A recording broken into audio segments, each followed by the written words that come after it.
Hey guys, माहौल जबरदस्त शानदार। आई होप जिंदगी मस्त चल रही है आपकी। एंड अमेंडमेंट जो हम पढ़ रहे हैं वो आपके एंड पे भी कंप्लीट हो रहे हैं एंड आपका कॉन्फिडेंस बढ़ रहा है, which is of most importance. Okay sir, आइए जो रिमेनिंग अमेंडमेंट है जीएसटी के वो भी हम देख लेते हैं। सर चैप्टर नंबर 14 तक के जो अमेंडमेंट्स थे वो हम ऑलरेडी कवर कर चुके हैं। आइए सर, अगला अमेंडमेंट आपको मिला होगा page number 503, inspection, search, seizure and e-way bill. Sir कोई अमेंडमेंट नहीं है ये।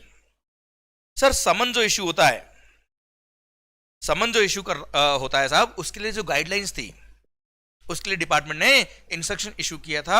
वो गाइडलाइंस अभी थोड़ी चेंज हुई है साहब, उसको थोड़ा और स्ट्रीमलाइन किया है। तो जो नई गाइडलाइंस है उसको भी हम पढ़ लेते हैं। सर कोई खास बात नहीं, आई डोंट थिंक कि एग्जामिनेशन के लिए बहुत टफ होता है सर पर फिर भी देख लीजिए सर, आप अपने बिल्कुल भी रिस्क नहीं लेने का।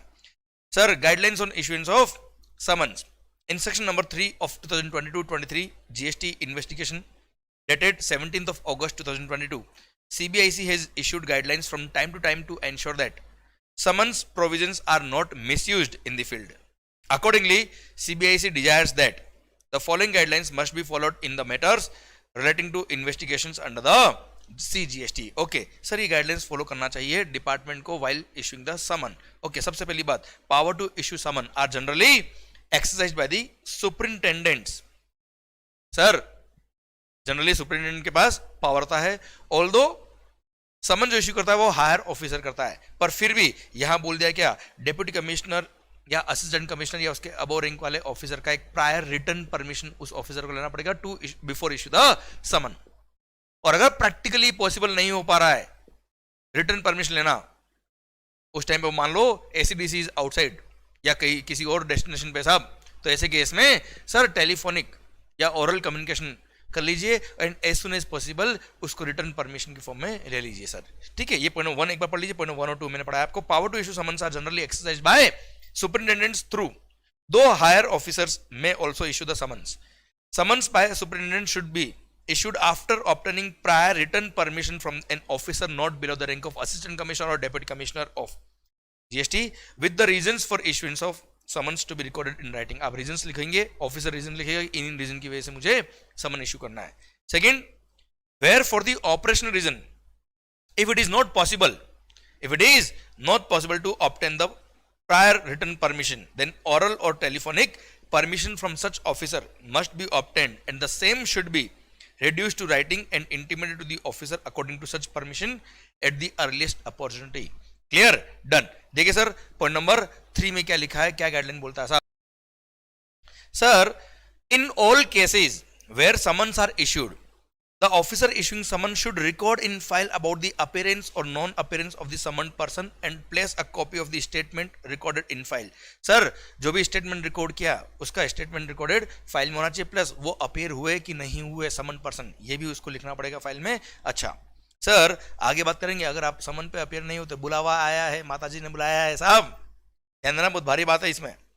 समन should normally indicate the name of the offenders against whom the case is being investigated unless revelation of the name of the offender is detrimental to the cause of the investigation। भाई offender कौन है sir, जरूरी नहीं कि offender को ही बुलाए, उसमें involve दूसरी पार्टी जो है उनसे भी इंफॉर्मेशन लेनी हो, कोई भी सर डॉक्यूमेंट लेना हो, उनको भी समन इशू कर सकते हैं। जरूरी नहीं कि आप ही ऑफेंडर हो।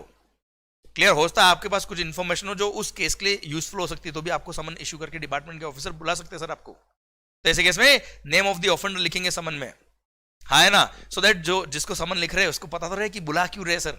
पर हाँ अगर उनको लगता है कि इन्वेस्टिगेशन एडवर्सली इफेक्ट होगी तो डिपार्टमेंट चाहे तो ऑफेंडर का नाम डिस्क्लोज ना करे समन के अंदर। सर ऐसा क्यों करना होता है, समन के अंदर ऑफेंडर का नाम क्यों लिखवाना चाहता है, so that the recipient of the summon has prima facie understanding that कि आखिर बुलाया क्यों जा रहा है इसको, as whether he has been summoned as an accused और को-अक्यूज्ड और एज विटनेस, उसको पता तो होना चाहिए क्यों बुलाया साहब। Issuance of summons may be avoided to call upon statutory documents which are digitally or online available on GST portal। भाई जो डॉक्यूमेंट्स GST पोर्टल पे है वो वहां से डाउनलोड कर लो यार, आप उसको इसके लिए समन मत इशू करिए, इन डॉक्यूमेंट्स के लिए उनको समन मत इशू करिए। जो डॉक्यूमेंट ऑलरेडी ऑनलाइन अवेलेबल है आप GST पोर्टल से निकाल सकते हो, तो वहां से निकाल लो भाई साहब। Then senior management officials such as CMD, MD, CEO, CFO, similar officers of any company और a PSU should not generally be issued summons in the first instance। भाई वो बड़े लेवल पे काम कर रहे हैं, उनके पास बहुत सारी जिम्मेदारी होती है, बहुत सारी टेंशन होती है, उनको समन इशू करके टेंशन मत दो सर। अगर they should be summoned when there are clear indication in the investigation of their involvement in the decision making process which led to loss of revenue. Department को जो loss of revenue हुआ उसका सीधा सीधा कारण वो अगर एमडी या इस तरह के ऑफिसर से उनका डायरेक्ट इन्वॉल्वमेंट है तो उनको समन इशू कर दो, कोई दिक्कत नहीं. Otherwise at a first instance उनको समन इशू नहीं करना चाहिए. Then generation and coding of document identification number DIN is mandatory on the communication issued by the officers to the taxpayers and to other concerned persons for the purpose of investigation. Document identification number लिखना compulsory है. Format of summons has already been prescribed by the department. ठीक है साहब. The summoning officer must be present at the time and date for which summon is issued. भाई समन issue किया आपने, sir किसी person को बुलाया और आप खुद ही एब्सेंट हो, आप खुद ही गायब हो सर, तो यू शुड बी प्रेजेंट. हाँ, इन केस ऑफ एग्जीगेंसी मतलब कोई इमरजेंसी अगर हो गई, कोई ऐसा अर्जेंट काम हो गया कि उसको जाना पड़ गया, तो ऐसे केस में the summoned person must be informed in advance in writing और ओरली. उसको इन्फॉर्म कर दो भाई ताकि उसका टाइम भी खराब नहीं हो. All person summoned are bound to appear before the officers concern. भाई उसको आना ही पड़ेगा, नहीं तो उठा के लेके आएंगे. सर आतामाजी सटकली सिंघम याद आया बेटा आपको? सर यहाँ 30 दिन आके सर अंगूठा लगाना ही पड़ेगा. Sir all person summoned are bound to appear before the officers concern, the only exception being woman who do not by tradition appear in public और प्रिविलेज्ड प्लेसेस. उनका ट्रेडिशन ऐसा है कि वुमन नहीं जाती सर पब्लिक प्लेस पे या privilege place पे, तो बात अलग है. Otherwise they are bound to appear. The exemptions so available to these persons under section number 132 or 133 of the CPC may be kept in consideration while investigating the case. Okay. ये सब केवल guidelines है, department के लिए issue करी sir instruction. I don't think कि examination के लिए बहुत ज्यादा कंसर्न वाली पॉइंट होते हैं, पर फिर भी you should have knowledge of everything. Then ये प्रैक्टिकल लाइफ में काम के पॉइंट है सर सारे. Issuance of repeated summons without ensuring service of summons must be avoided. मान लो कोई एड्रेस पे आपने समन भेजा और सर वो पर्सन नहीं आया, आप रिपीटेड समन भेज रहे हो, जबकि डिपार्टमेंट के उस ऑफिसर ने ये एंश्योर ही नहीं किया वो सर्विस हो रहा नहीं हो रहा. सर्विस मतलब वहां रिसीव हो रहा नहीं हो रहा, हो सकता है उस घर में कोई रहता ही नहीं हो सर, एड्रेस चेंज हो गया हो सर. इसलिए issuance of repeated summons without ensuring service of summons must be avoided. पहले एंश्योर करो कि सर्विस हो रहा नहीं हो रहा, वहां पहुंच रहा नहीं पहुंच रहा है. Sometimes it may so happen that summoned person does not join investigation even after being repeatedly summoned. भाई 2-3 बार आपको समन इशू कर दिया, नहीं आया. In such cases after giving reasonable opportunity generally 3 summons at a reasonable intervals. 3 summon issue कर दो eight a reasonable interval, फिर भी नहीं आया person, a complaint should be filed with the jurisdictional magistrate alleging that accused has committed offense under section number 172 of the Indian Penal Code, which is absconding to avoid service of summons or other proceedings, and or section number 174 of the Indian Penal Code, non-attendance in obedience to an order from the public servant, as inquiry under section number 70 of the CGST Act has been declared to be a judicial proceedings. मैंने आपको बताया हुआ है, समन के section में हमने पढ़ा है कि सर अगर कोई समन इशू हुआ है तो उसको जुडिशियल प्रोसीडिंग माना जाता है. Clear with in the meaning of section 193 and 1228 of the Indian penal code. अब इंडियन पिनल कोड के सेक्शन नंबर याद नहीं करोगे चल जाएगा साहब, जीएसटी के भी याद नहीं हो पा रहे अपने से तो. ओके, तो सर इंडियन पिनल कोड के सेक्शन 193 और 228 के अकॉर्डिंग इसको जुडिशियल प्रोसीडिंग माना जाता है. उसमें अगर आप नहीं आए तो इंडियन पिनल कोड के सेक्शन 172 और 174 का आपने वायलेशन किया है. इसकी शिकायत आप कर सकते हो जुरिसडिक्शनल मजिस्ट्रेट को. और सर उसके बाद सर ध्यान रखना, वो तो उठा के लेके आएंगे बाद में. But before filing such complaint, it must be ensured that summons have adequately been served upon the intended person. भाई जिसको भेजना था समन उसको पहुंचा कि नहीं पहुंचा एक बार चेक तो कर लो. 3 बार समन भेज दिया पर पता पड़ा वो पर्सन वहां रहता ही नहीं sir. Sir it has been adequately served upon the intended person in accordance with section number 169 of the CGST Act. Sir होना चाहिए sir. However, this does not bar to issue further summons to the said person under section number 70. Further समन भी issue कर सकते हैं sir, कोई दिक्कत नहीं sir. Clear, done. तो कुल मिला के समन इशू करने की गाइडलाइंस जो डिपार्टमेंट के लिए एक इंस्ट्रक्शन था डिपार्टमेंट के ऑफिसर्स के लिए कि ऑफिसर्स आपको इन सब चीजों का ध्यान रखना चाहिए वाइल इशूइंग द समन. ये मैंने आपको दे रखा है, कोई बहुत टफ बात नहीं है, बहुत टेक्निकल बात नहीं है साहब, सिंपल प्रोसीजरल बात है sir. I hope you got the point. बहुत ज्यादा इंपॉर्टेंट एग्जामिनेशन के लिए मुझे नहीं लगता सर. आइए बच्चों अगले पॉइंट की तरफ बढ़ते हैं सर. नेक्स्ट पॉइंट आपको पेज नंबर मिला होगा 533 demands and recovery. Sir recovery के अंदर हमने एक बात पढ़ी हुई है कि सर रिकवरी की बात कब आती है सर? क्या डिपार्टमेंट के ऑफिसर आपके यहां पे आए इंस्पेक्शन करने के लिए, वेरिफिकेशन करने के लिए, चेकिंग करने के लिए, इन्वेस्टिगेशन करने के लिए, मैं तो कह रहा हूं सर्च करने आया, रेड मारने आया साहब, क्या वहीं पे आपको पकड़ेंगे, थप्पड़ मारेंगे और पैसा निकाले? ऐसा क्या गुंडे है क्या? क्या वसूली भाई है भाई? मैं तो कह रहा हूं आपने टैक्स चोरी किया हुआ भी है तो भी क्या ऑन द स्पॉट वो आपसे रिकवरी कर सकते हैं? नहीं, there is a due legal process कि भाई अगर कभी टैक्स चोरी हुआ भी है तो भी प्रिंसिपल ऑफ नेचुरल जस्टिस क्या बोलता है? Opportunity of being heard should be given to the person. तो ऐसे केस में डिपार्टमेंट डायरेक्ट रिकवरी नहीं कर सकता। They will have to serve a show cause notice to the SSC. उसके बाद उसका रिप्लाई आएगा, हो सकता है वो पर्सनल अपीयरेंस के लिए भी बोले साहब, पर्सनल हियरिंग भी उसकी होगी, उसके बाद ऑर्डर पास होगा, ऑर्डर में अगर डिमांड रेज हुई तो अब जाके सर आप डिपार्टमेंट से पैसा मांगेगा, वो चाहे तो उसके बाद एसएससी अपील भी कर सकता है, अपील में अगर हार गया तो डिमांड अगेन रिकवरी की बात आएगी, अगर वो पे नहीं करता तो, या हो सकता है अपील का टाइम निकल गया तो सर रिकवरी की बात आएगी, अदरवाइज रिकवरी की बात नहीं आएगी। क्या डायरेक्ट सर्च के टाइम पे रिकवरी कर सकते हैं? Answer is never, no, answer is never, कभी भी रिकवरी नहीं हो सकती। हां, during the time of search, investigation या इंस्पेक्शन एटसेट्रा, डिपार्टमेंट ने एसएससी को बोला कि भाई साहब ये क्या कर रहे हो, गलत कर रहे हो आप तो ये, और एसएससी को एहसास हुआ कि हाँ यार सही में ये मेरे से गलती हो गई है, और वो वॉलंटरीली, वो खुद वॉलंटरीली अगर पेमेंट ऑफ टैक्स करना चाहता है through form number GST DRC 03, तो वो वॉलंटरी टैक्स का पेमेंट करे, इंटरेस्ट पे करे, पेनल्टी पे करे, वो उसकी चॉइस है। But department officers can not force him to make the payment of tax, interest, penalty immediately without service of order, है ना। और ऑर्डर भी कब सर होगा? पहले शो को नोटिस जाएगा, अपॉर्चुनिटी बीइंग हर्ड मिलेगी, उसके बाद वो अपना रिप्लाई देगा, सर ये कंसिडर करने के बाद, एडजुडिकेशन पूरा होने के बाद ऑर्डर पास होगा, उसके बाद भी सर उसके बाद अपील करने का राइट है, सर वो राइट खत्म हो गया, मतलब उसने अपील फाइल नहीं करी, टाइम निकल गया, या फिर अपील में हार गया, उसके बाद भी अगर पे नहीं करता तब जाके रिकवरी की बात आती। साहब इमीडिएटली रिकवरी तो नहीं कर सकता, इसलिए डिपार्टमेंट ने अपने ऑफिसर्स के लिए एक इंटरनल इंस्ट्रक्शन इशू किया और बोला कि सर हमें ऐसे इंस्टेंसेस हमारे सामने आए हैं जहां टैक्स पेयर्स ने शिकायत करी सरकार को, गवर्नमेंट को कंप्लेंट करी कि सर आपके officers during the search, investigation या इंस्पेक्शन इटसेल्फ हमसे रिकवरी की बात करते हैं कि हमारा टारगेट है पूरा करना है सर, इतना तो पेमेंट करना ही पड़ेगा आपको अभी। क्या डिपार्टमेंट के ऑफिसर इस तरह से प्रेशर डाल के रिकवरी कर सकते हैं इमीडिएटली? Answer is no. ये इंस्ट्रक्शन इश्यू करके डिपार्टमेंट ने अपने ऑफिसर्स को बोला भाई साहब थोड़ा आराम से, हले हले सर, और यहां बोल दिया क्या कि sir without following the due legal process you can not recover any amount of tax, interest, penalty from the assessee. इसलिए ड्यूरिंग सर्च, इन्वेस्टिगेशन या इंस्पेक्शन अब ऐसा हमें कोई शिकायत नहीं मिलना चाहिए कि आप उसी टाइम रिकवरी की बात कर रहे हो। सर आप एसएससी को बता सकते हो आपका कितना टैक्स बनता है, शोकोज वगैरह दे दीजिए उसको बाद में, हाँ है ना, उसी टाइम रिकवरी नहीं करिए। वो वॉलंटरी पे करना चाहे एक अलग बात है सर। क्लियर, डन, समझे मेरी बात? ये एक बार और पढ़ लीजिए सर आप। Sir, therefore it is clarified that there may not be any circumstances necessitating recovery of taxes dues during the course of search, inspection or investigation proceedings. ये सर गवर्नमेंट ने क्लियर इंस्ट्रक्शन दे दिया अपने officers को।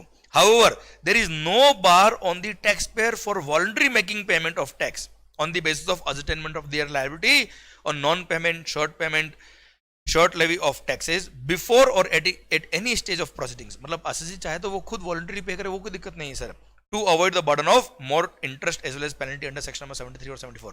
SSC voluntary पे करना चाह रहा है जल्दी, so that before service of show cause notice या बिफोर सर्विस ऑफ ऑर्डर अगर उसको कोई टैक्स इंटरेस्ट वो पहले पे करता था तो पेनल्टी रिड्यूस हो जाती सेक्शन नंबर 73 और 74 में, आपको पता है बेटा, है ना। तो वो वॉलंटरीली पे करना चाह रहा है सो दैट इंटरेस्ट कम हो जाए, क्योंकि जितना जल्दी पे करे उतना इंटरेस्ट कम लगेगा सर, पेनल्टी कम हो जाए तो वो कर सकता है, वो उसकी चॉइस है। You can't pressurise him for making payment of tax, interest, penalty. Clear, done. ये एक और इंस्ट्रक्शन इशू हुआ डिपार्टमेंट की तरफ से। I hope you got the point sir, कोई खास बात नहीं, कोई टफ पॉइंट नहीं सर। आओ बच्चों, हा मस्त सर। जीएसटी में एक शानदार सर्कुलर इशू हुआ, आपने और हमने कई बार सुना है बोगस बिल के ट्रांजेक्शंस, हमने पढ़ा भी लेक्चर्स के अंदर। बोगस बिलिंग के ट्रांजैक्शन कई बार न्यूज़पेपर में आपने देखा होगा कि इतने करोड़ की बोगस क्रेडिट पास ऑन करते हुए लोग पकड़ा गए, पूरी चेन पकड़ में आई, शेल कंपनीज बना के क्रेडिट इधर से उधर पास ऑन कर रहे थे, हाँ है ना। अब सर डिपार्टमेंट को लोगों ने पूछा कि भाई साहब ऐसे कैसे पेनल्टी क्या होगी, what are the penal provisions in such case. तो डिपार्टमेंट ने उसके लिए 3 सर्कमस्टेंसेस क्रिएट किए और 3 सर्कमस्टेंसेस क्रिएट करके उन्होंने पेनल्टीज बताई कि कितना पेनल्टी चार्ज होगा, किस पर्सन पे कितना पेनल्टी चार्ज होगा, इस सर्कुलर के थ्रू वो क्लेरिफाई किया। आइए मैं एक एग्जांपल लेके आपको समझाता हूं तो आपको ज्यादा अच्छे से समझ में आएगा, मजा आएगा सर आपको। देखिए ध्यान से सर, मैं एक काम करते हैं, ये लीजिए साहब, हाँ जी, यहां मैं मस्त एक आपको एग्जांपल लेके समझाता हूं तो मजा आएगा आपको कि आखिरकार गवर्नमेंट क्या कहना चाह रहा है। सर मैं 3 सिनेरियो क्रिएट करूंगा आपके सामने।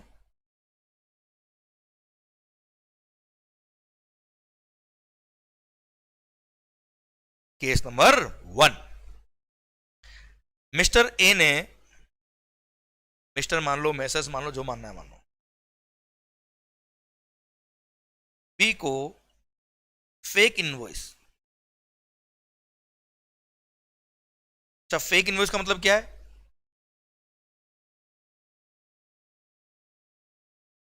विदाउट सप्लाई ऑफ गुड्स और सर्विस और बोथ, कुछ भी सप्लाई नहीं किया, केवल बोगस बिल दे दिया ए ने बी को।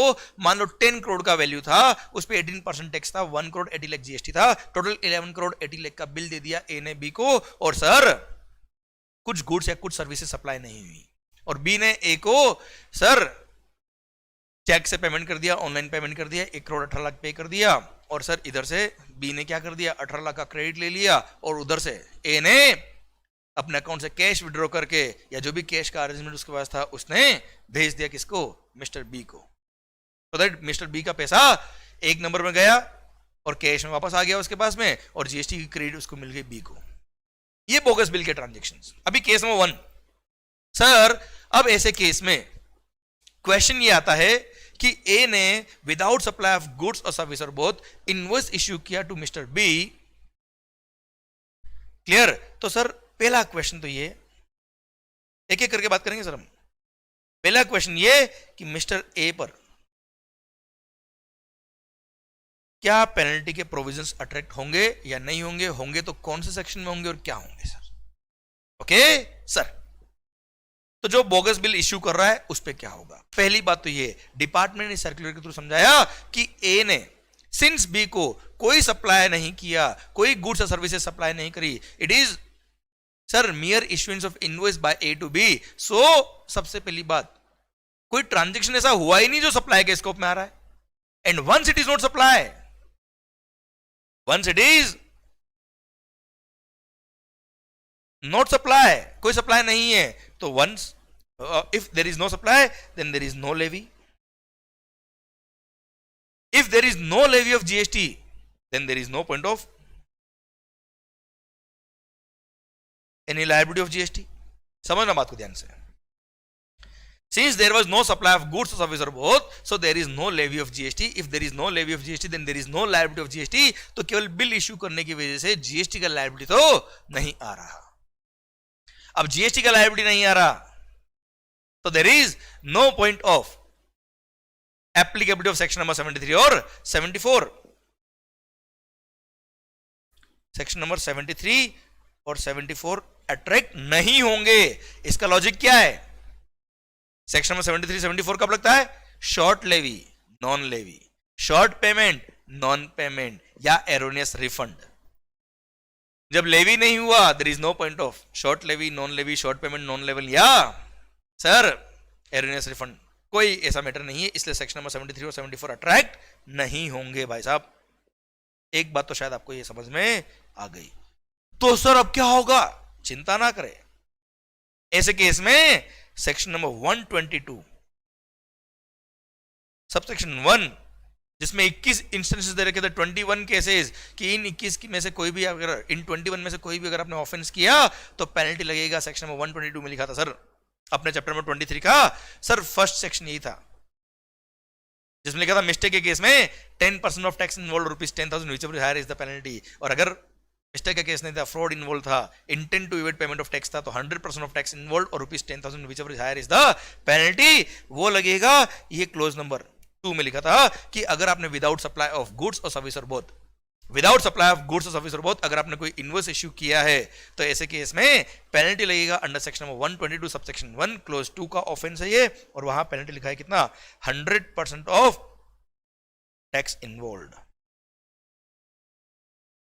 100% ऑफ टैक्स इन्वॉल्व और rupees 10,000 whichever is higher, इतना पेनल्टी लगेगा। भारत माता की जय। तो सर ए ने जो 1 करोड़ प्लस 18 लाख का बिल इश्यू किया था, तो सर 18 लाख का टैक्स इन्वॉल्व था, 18 लाख तक का, 18 लाख को 10,000 whichever is higher, 18 lakh का पेनल्टी लग जाएगा। भारत माता की जय। Clear, done. ये केस नंबर 1 खत्म। ओके, आपको देखना है, ये देखिए सर। सर ये केस नंबर 1, या देखिए sir, no penal action under the provisions of section number 73 or 74 is required to be taken in respect of against A in respect of the said transaction. The registered person A shall however be liable to penal action under section number 122 subsection 1 clause 2 of the CGST Act for issuing invoices, tax invoice without actual supply of goods or service or both. Clear, done. अभी मैं case number 2 के बारे में बताता हूं आपको साहब। Sir ये केस नंबर 1 हो गया। केस नंबर 2 बाद में you can have a click of this slide and आप अपने नोटबुक में कॉपी कर लेना। केस नंबर 2, और प्रैक्टिकल लाइफ में भी आप सर ये ज्ञानबाजी में बहुत काम आएगा सर। आपको ध्यान देना, आजकल प्रैक्टिकल लाइफ में सर आप दो दोस्त बैठे हो और आपस में ज्ञानबाजी कर रहे हैं ना सर, तब ये डिस्कशन में बहुत सारी चीजें काम आती है सर आपको। ये केस नंबर 2, भाई साहब ए ने बी को फेक इनवॉइस इश्यू किया। फेक इनवॉइस मतलब विदाउट, वही विदाउट सप्लाई ऑफ गुड्स और सर्विस और बोथ, हाँ है ना। बी ने क्या किया, मिस्टर सी को, ध्यान से समझना, मिस्टर सी को सर एक्चुअल सप्लाई किया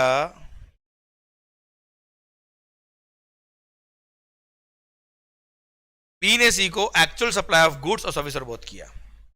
ओके मालिक, sir B actually supplied the goods और सर्विसेज और both to Mister C.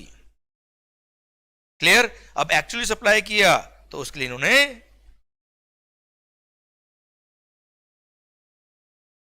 Tax invoice issue किया। बी ने सी को टैक्स इनवॉइस इश्यू किया और उस टैक्स इनवॉइस को इश्यू करा, सप्लाई ऑफ गुड्स और सर्विस और बोथ किया, उस पर लायबिलिटी आई। उस लायबिलिटी को पे करने के लिए इस फेक इनवॉइस के बेस पे उन्होंने उस आईटीसी को अवेल किया एंड अवेल करके उन्होंने क्या कर दिया,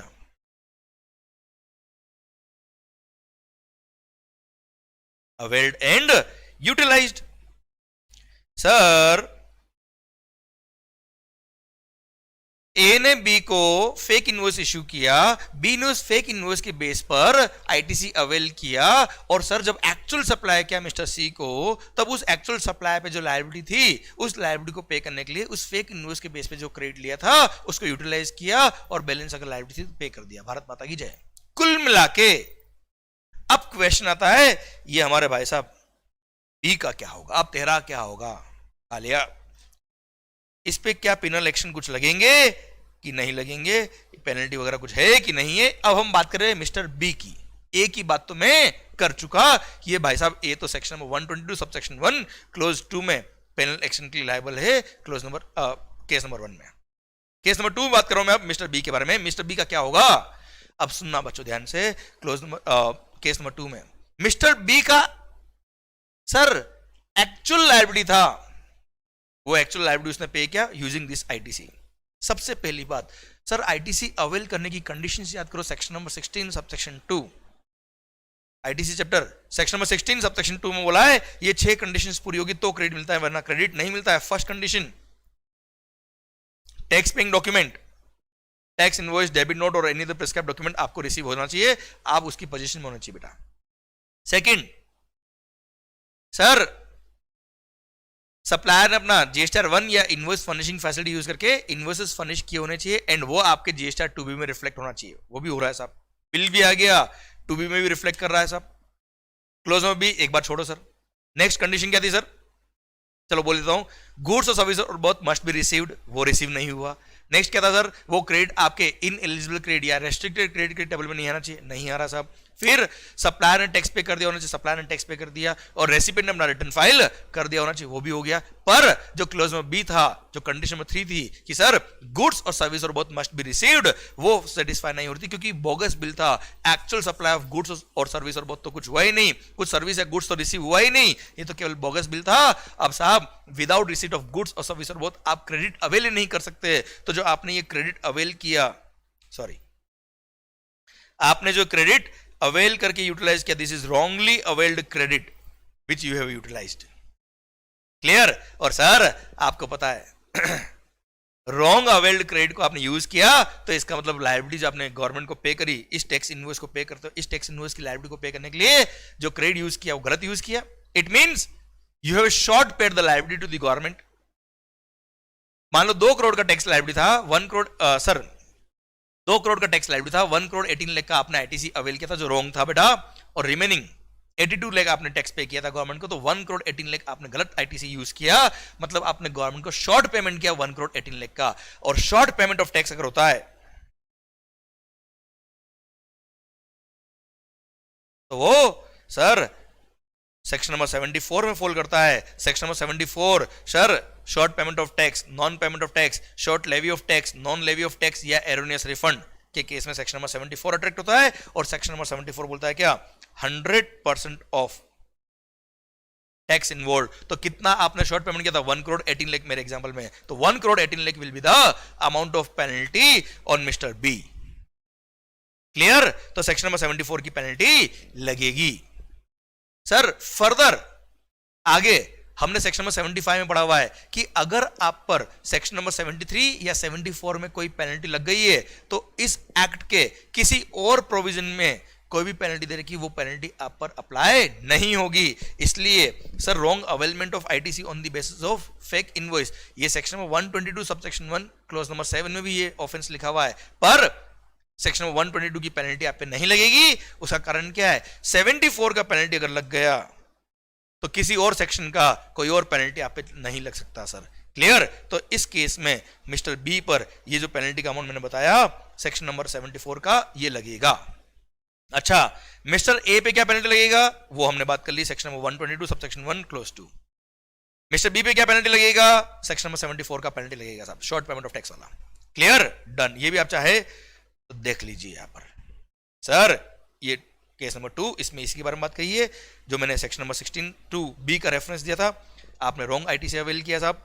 क्लियर? क्योंकि आपको गुड्स और सर्विस और बहुत रिसीव ही नहीं हुआ। ऐसे केस में सेक्शन नंबर 74 आप पे अट्रैक्ट होगा, और सेक्शन नंबर 74 का अगर पेनल्टी लग रहा है तो सर 75 सबसेक्शन 13 ने बोला है कि no penalty for the same act, that is for the said fraudulent availment of ITC और utilization thereof can be imposed on B including section 122, मतलब 122 का पेनल्टी नहीं लगेगा सर आप पर, 74 का पेनल्टी लग जाएगा sir. Clear? Done.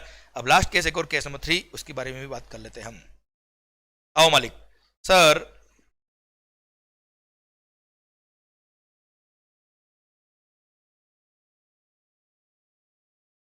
Case number 3, sir case number 3 में क्या हुआ, ये है mister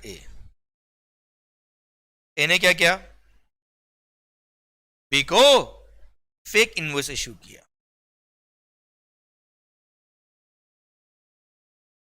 fake invoice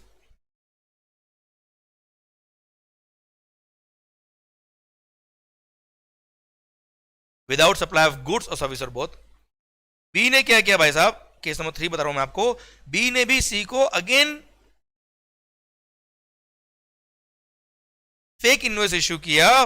fake invoice मतलब again without supply of goods और सर्विस और बोथ, इसने सी को बिल इशू कर दिया, मतलब फेक इनवॉइस आया, फेक इनवॉइस इशू कर दिया। कुल मिला के शेल कंपनीज बना बना के यहां से क्रेडिट यहां लाए, यहां से क्रेडिट वहां दिया, और अल्टीमेटली सर जिसको यूज करना था वहां तक पहुंचा दिया सर, चेन बना के पूरी।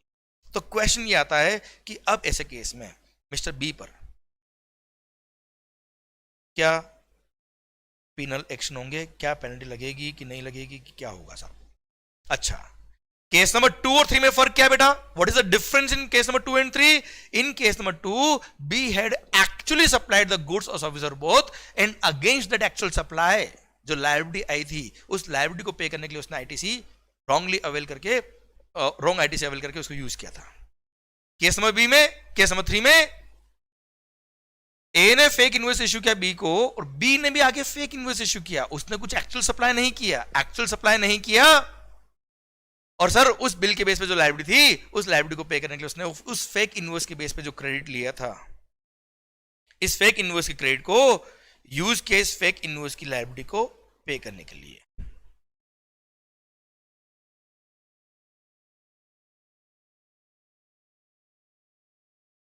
समझे मेरी बात? सर फेक इनवॉइस की लायबिलिटी क्रिएट हो गई सर, उस फेक इनवॉइस की लायबिलिटी को क्रेडिट करने के लिए फेक इनवॉइस के बेस पे जो क्रेडिट लिया था उसको यूज किया, और सर भारत माता की जय कर दी इसने। अब ऐसे केस में मिस्टर बी पे पेनल्टी के क्या एक्शन होंगे? सबसे पहली बात, इस सर्कुलर ने बहुत अच्छे से क्लेरिफाई किया, बहुत अच्छा लगा मुझे सर्कुलर, कि क्या सबसे पहले आप ये देखिए कि क्या मिस्टर बी ने मिस्टर सी को कुछ सप्लाई किया है क्या? मिस्टर बी ने मिस्टर सी को कुछ सप्लाई किया है कि? Answer is no. And once it is no supply, if there is no supply, then there is no levy. And if there is no levy, there cannot be any liability. है ना भाई? Sir अब सुनना मेरी बात को ध्यान से। सर सिंस मिस्टर बी ने मिस्टर सी को फेक इनवॉइस इश्यू किया, एक्चुअल सप्लाई ऑफ गुड्स और सर्विस और बहुत किया ही नहीं, सप्लाई हुआ ही नहीं, सप्लाई नहीं हुआ तो लेवी भी नहीं हुआ, लेवी नहीं हुआ तो there is no point of liability, और लायबिलिटी क्रेडिट नहीं हुई तो sir there is no point of short payment, non payment, short levy, non levy या एरनेस रिफंड। इसलिए यहां पर अगेन सेक्शन नंबर 73 और 74 की कोई बात आएगी नहीं, है ना? इनफैक्ट वो फेक इनवॉइस के बेस पे जो क्रेडिट लिया था, उस क्रेडिट को यूज भी किया हो तो भी सरकार को तो कोई लायबिलिटी बनती नहीं थी, तो इसने इस रॉन्ग आईटीसी को अगर यूटिलाइज भी किया तो भी गवर्नमेंट को रेवेन्यू का कोई लॉस नहीं हुआ, क्योंकि एक्चुअल लायबिलिटी थी ही नहीं। अब एक्चुअल लायबिलिटी थी नहीं, डमी लायबिलिटी के अगेंस्ट डमी क्रेडिट, गवर्नमेंट को ऐसा कोई लॉस नहीं हुआ। इस पर्टिकुलर इंस्टेंस को देखे तो हम क्लियर, इसलिए गवर्नमेंट वाला सेक्शन नंबर 73 74 में तो कोई सर हम ये केस फॉल ही नहीं करेगा। पर तो क्या इसका मतलब मिस्टर बी पे कुछ भी एक्शन नहीं हुआ? होगा भाई साहब, क्यों नहीं होगा सर? इस पे 2 एक्शन होंगे, 2 पेनल्टी लगेगी सर भाई साहब। इस पे 2 पेनल्टी कौन सी सर? इस पर पेनल्टी लगेगी सेक्शन नंबर 122 सबसेक्शन 1 क्लोज 2 की penalty, and section number 122 subsection 1 close number 7 की पेनल्टी। और सर ध्यान दीजिएगा सर, ये क्लोज नंबर 2 की पेनल्टी क्या है? विदाउट सप्लाई ऑफ गुड्स और सर्विस और बोथ, अगर आपने कोई इनवॉइस इश्यू किया तो ऐसे केस में 100% of tax involve is the penalty amount, जो यहां पर मिस्टर ए के केस में लगा था ना बेटा। मिस्टर ए को क्या पेनल्टी लगी थी सर? वही केस मिस्टर बी का भी, इस केस में तो फेक इनवॉइस तो उसने इश्यू किया है सर, है ना? क्लियर। सेकंड भाई साहब ने फेक इनवॉइस तो इश्यू किया ही किया, अब ये क्लोज नंबर 7 भी लग रहा है, क्लोज नंबर 2 तो लगी गया, क्लोज नंबर 7 भी लगेगा सेक्शन नंबर 122 सबसेक्शन 1 का, और क्लोज नंबर 7 कहता है क्या भाई साहब? आपने विदाउट रिसीट ऑफ गुड्स और सर्विस और बोथ, अगर आपने फेक इनवॉइस की बेस पे आईटीसी अवेल किया तो वो भी ऑफेंस है under section number 122 subsection 1 close number 7, और उसमें भी लिखा है 100% of tax involve is the penalty. तो भाई साहब मिस्टर बी पर 200% 100% ऑफ टैक्स इन्वॉल्व पेनल्टी लगा इस क्लोज की वजह से, और second 100% of tax involve penalty लगा क्लोज नंबर 7 की वजह से। तो भाई साहब डबल पेनल्टी लग गया मिस्टर बी पर, फेक इनवॉइस के बेस पे क्रेडिट लेने की वजह से गलत एक पेनल्टी अलग, और सर फेक इनवॉइस इश्यू करने का पेनल्टी अलग, ये मिस्टर बी पे पेनल्टी लग गया सर। भारत माता की जय। ये तीनों केस खत्म होते हैं। अब आई होप ये सर्कुलर समझ में आया। अब मैं थोड़ा सा आपको आइडिया और दूंगा, थोड़ा सा आगे और ले जाऊंगा तो माहौल हो जाएगा, आपका दिमाग पूरा काम करने लग जाएगा, एंड प्रैक्टिकली आपको समझ में आएगा कि किस तरह से गवर्नमेंट पेनल्टी लेती है इस केस में, इन बोगस बिल्स के केस में। अब देखना ये 3 केसेस में सारे केस कवर हो गए सर। कैसे? अब आप सोचेंगे मिस्टर सी का क्या होगा? चल अब मैं आगे बात बताऊं। अब मिस्टर सी ने क्या होगा, या तो इसने भी आगे फेक इनवॉइस इश्यू किया होगा, और जो फेक इनवॉइस आया इसके पास उसका क्रेडिट लेके उस फेक इनवॉइस की लायबिलिटी को पे किया होगा सर। तो अब सी पे पेनल्टी क्या लगेगा? यही लगेगा सर। अगर सी ने फेक इनवॉइस इश्यू किया होगा तो फेक इनवॉइस इश्यू करने का पेनल्टी, और फेक इनवॉइस के बेस पे क्रेडिट लिया उसका पेनल्टी। अगेन 73 74 नहीं लगेगा। पर अगर मिस्टर सी ने अपनी एक्चुअल लायबिलिटी को पे करने के लिए ये फेक इनवॉइस के बेस पे क्रेडिट को यूज किया होता तो ऐसे केस में सर ये वाला पेनल्टी लग जाता सर, सेक्शन नंबर 74 वाला। अच्छा सर इसने एक्चुअल लायबिलिटी पे करी, एक्चुअल लायबिलिटी आई और इसने बोगस बिल का क्रेडिट अवेल करके इसको यूज किया तो सर पेमेंट ऑफ लायबिलिटी कम किया, शॉर्ट पेमेंट ऑफ टैक्स था सर ये। क्लियर, इसलिए सेक्शन नंबर 74 अट्रैक्ट होगा और 74 का पेनल्टी 100% टैक्स इन्वॉल्व है, पर 74 का पेनल्टी लग गया तो अदर किसी प्रोविजन का पेनल्टी नहीं लगेगा, इसलिए सेक्शन नंबर 122 यहां पे अट्रैक्ट नहीं होगा। अदरवाइज 122 का ऑफेंस भी है ये, पर 74 की वजह से 122 नहीं लगा रहे इस केस में। सर उसने फेक इनवॉइस के बेस पे क्रेडिट लिया, हाँ है ना।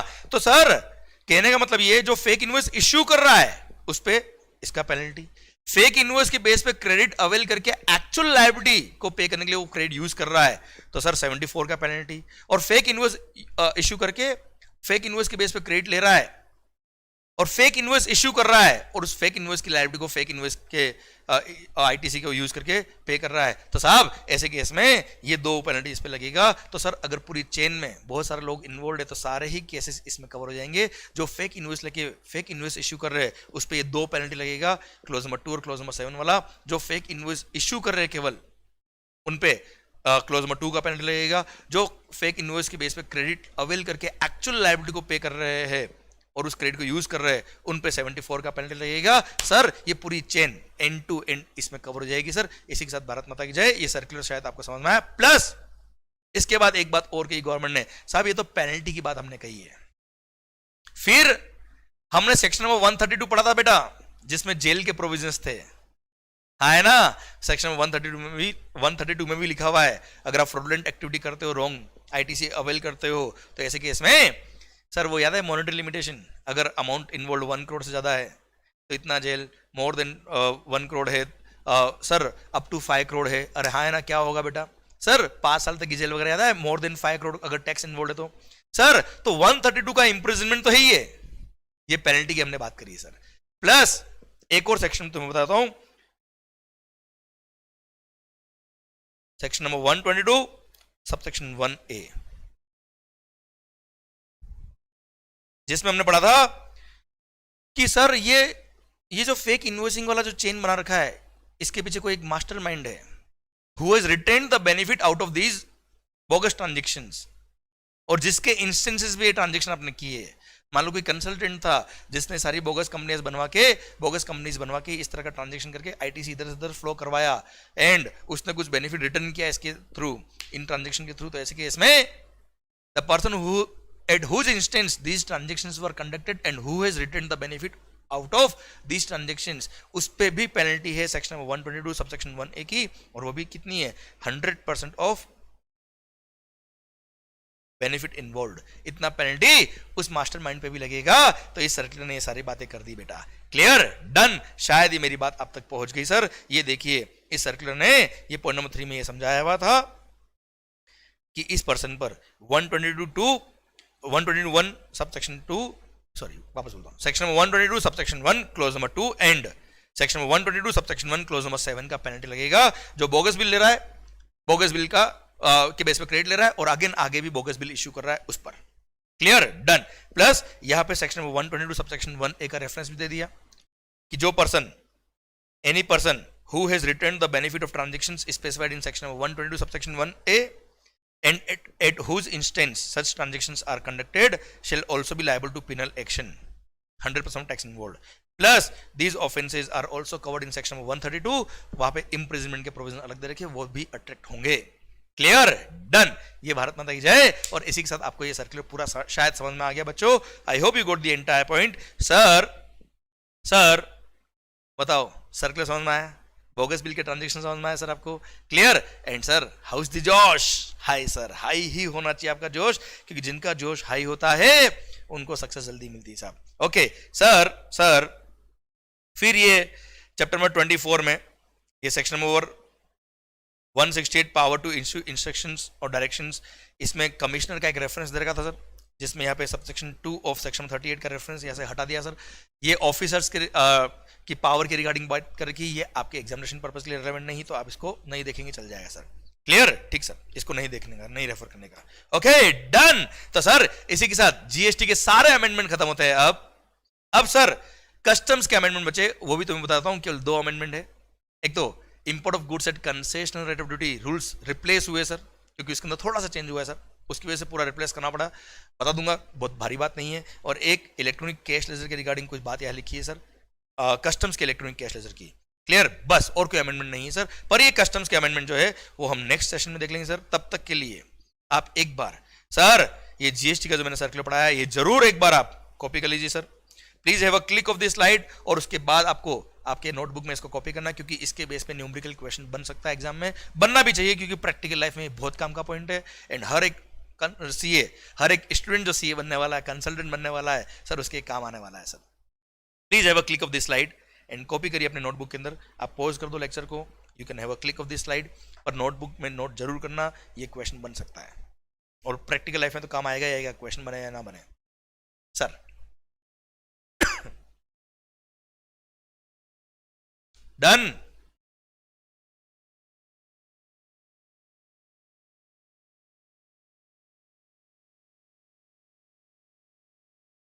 हाँ जी सरकार, माहौल माहौल जबरदस्त शानदार। चलिए सर, अलविदा सर, बाय बाय। ये लेक्चर में यही स्टॉप कर रहा हूं, बस केवल अब कस्टम्स के छोटे से अमेंडमेंट बचे हैं, 2 अमेंडमेंट, वो भी मोस्टली नेक्स्ट लेक्चर में कवर कर लेंगे हम। तो सर मस्त रहिए, खुश होके पढ़िए, स्टे पॉजिटिव, माहौल के साथ पढ़िए, आप खुश होके पढ़िए। एंड सर जो आप काम कर रहे हो, जैसे अभी आप पढ़ाई करो, उसको एंजॉय करिए, दिल से करिए, पूरा 100% एनर्जी लगा दीजिए, देखना भगवान आपको बहुत अच्छा रिजल्ट देगा, आपकी लाइफ में आप सक्सेसफुल रहेंगे, अगर जो भी आप काम करते हो वो दिल से करते हो। माहौल बनाओ, all the best, love you lot, take care, bye bye.